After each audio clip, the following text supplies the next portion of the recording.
A 17-year-old boy from a small Ukrainian village steps into Moscow State University and finds himself under the guidance of two of the greatest minds in mathematics.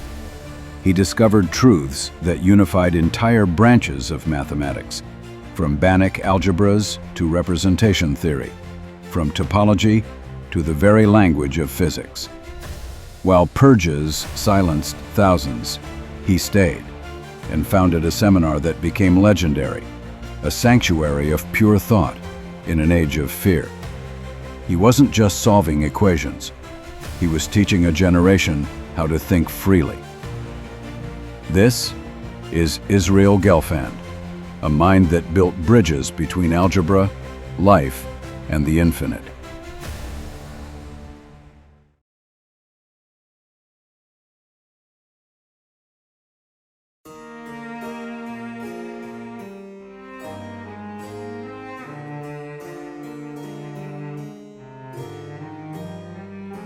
Somewhere on the far edge of the Russian Empire, a boy is teaching himself mathematics by candlelight.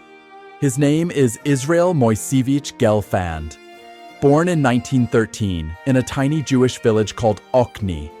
His family owned almost nothing. No formal schooling, no library, not even reliable electricity. This was a world of famine, anti-Semitic laws, and revolution. For most children here, survival was enough of an education. But Gelfand wasn't like most children. He wasn't memorizing, he was discovering. He wanted to understand why mathematics worked at all. In a time when books were rare and prejudice was common, mathematics became his refuge, a private universe that no one could take away.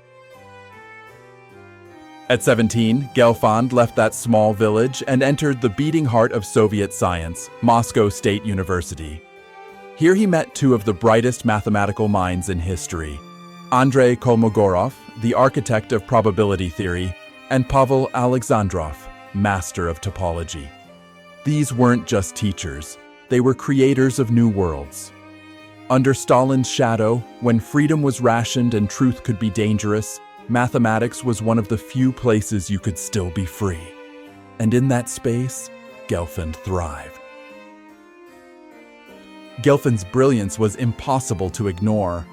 While still a student, he began publishing papers that made Moscow's mathematical elite take notice.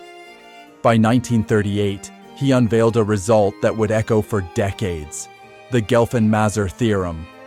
It sounds simple now, but it revealed something profound, that under certain rules, all of algebra can collapse into a single, elegant truth. To most people, this was just another equation. To mathematicians, it was a glimpse into the deep structure of reality itself. Through the 1930s and into the war years, Gelfand kept working, relentlessly, quietly, defiantly. In a country where ideas were censored and lives could vanish overnight, his work became his survival. And in 1943, at just 30 years old, Israel Gelfand was elected a corresponding member of the USSR Academy of Sciences, one of the youngest ever. He wasn't just solving problems, he was changing the language in which problems were written. His genius wasn't in the answers he found, but in the way he redefined what it meant to ask. From a village with no electricity to the highest halls of Soviet science, Gelfand had done more than rise above his circumstances. He had proven that pure thought, driven by curiosity alone, could transcend any system.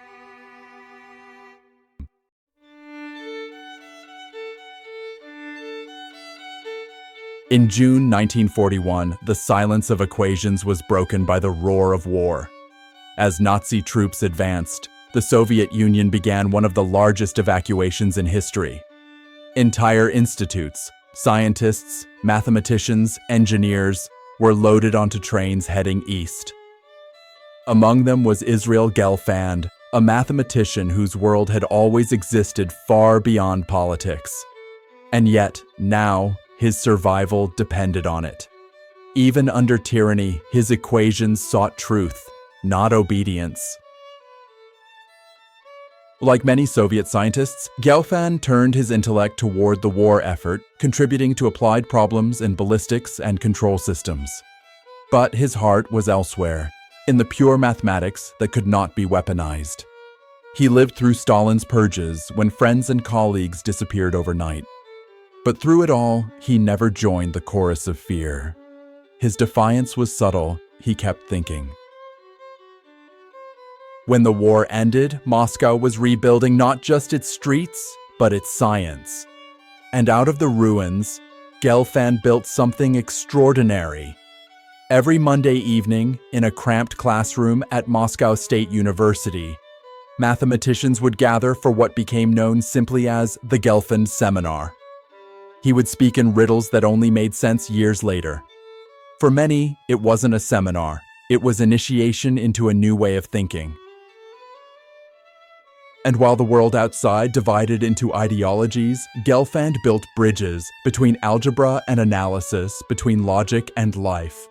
He created the Gelfand representation, a way to see abstract algebra geometrically.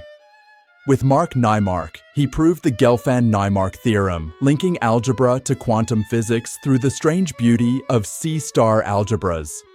Together with Georgy Shilov, he co-authored the 5-volume Generalized Functions, reshaping how physicists understood everything from electromagnetism to quantum mechanics. And with Kolmogorov, he bridged topology and algebra itself, the Gelfand-Kolmogorov theorem, proving that even abstract spaces have an algebraic soul. But perhaps Gelfand's greatest theorem wasn't written on paper. It was his belief that mathematics must teach honesty. In an age when truth could be dictated, Gelfand used abstraction as resistance. He told his students, "If your mathematics is false, you must find where it lies. If your thinking is false, you must find where you lie to yourself." He taught freedom, not as rebellion, but as rigor. And in a country that demanded conformity, he dared to build a world entirely made of questions.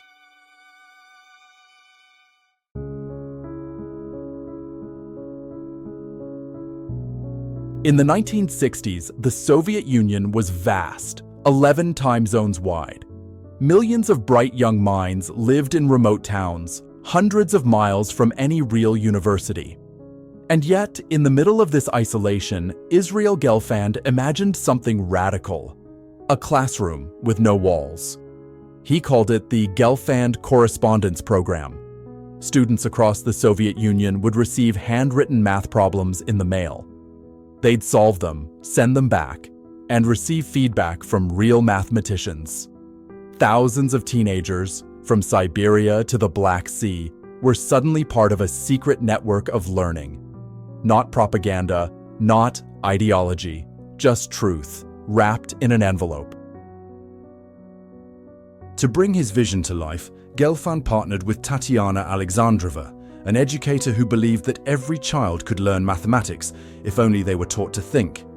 Together, they redefined what education could be, not memorization, but discovery. Lessons were written like puzzles, encouraging curiosity over calculation. For Gelfand, teaching wasn't about answers.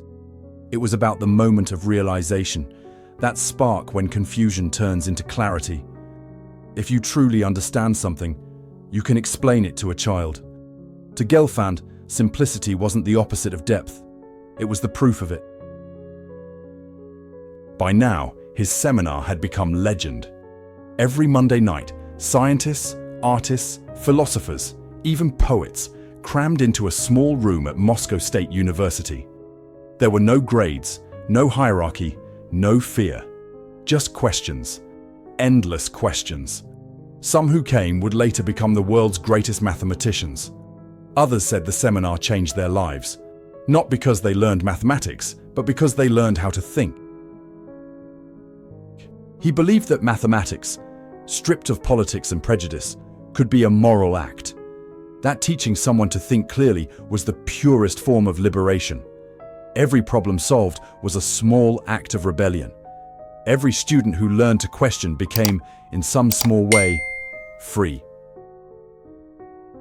Decades later, in America, He would recreate the same atmosphere, the same curiosity, the same wonder. Different century, different continent, but the same message. The purpose of teaching is not to give answers. It is to make the mind ready for questions. He didn't just teach mathematics. He taught the invisible, the art of thinking itself.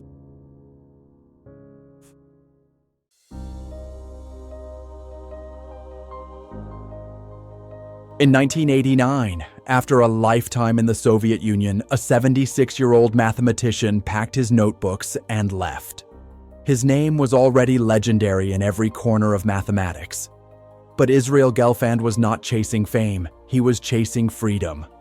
He arrived at Rutgers University, New Jersey, a new country, a new language, but the same unshakable curiosity. To his students, he was both ancient and ageless. His lectures wandered through algebra, biology, philosophy, often with no clear destination, but always with meaning. He'd start with a question about the nervous system, and somehow end up proving a theorem. He spoke softly, but you could feel the gravity of his mind.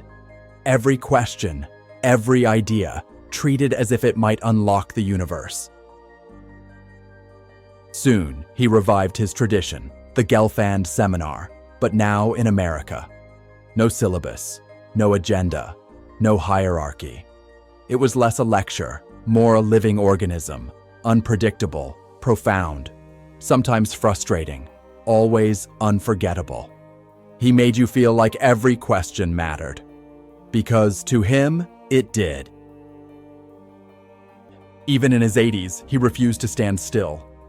He turned his attention to biology, medicine, control theory, searching for the mathematics hidden inside living systems.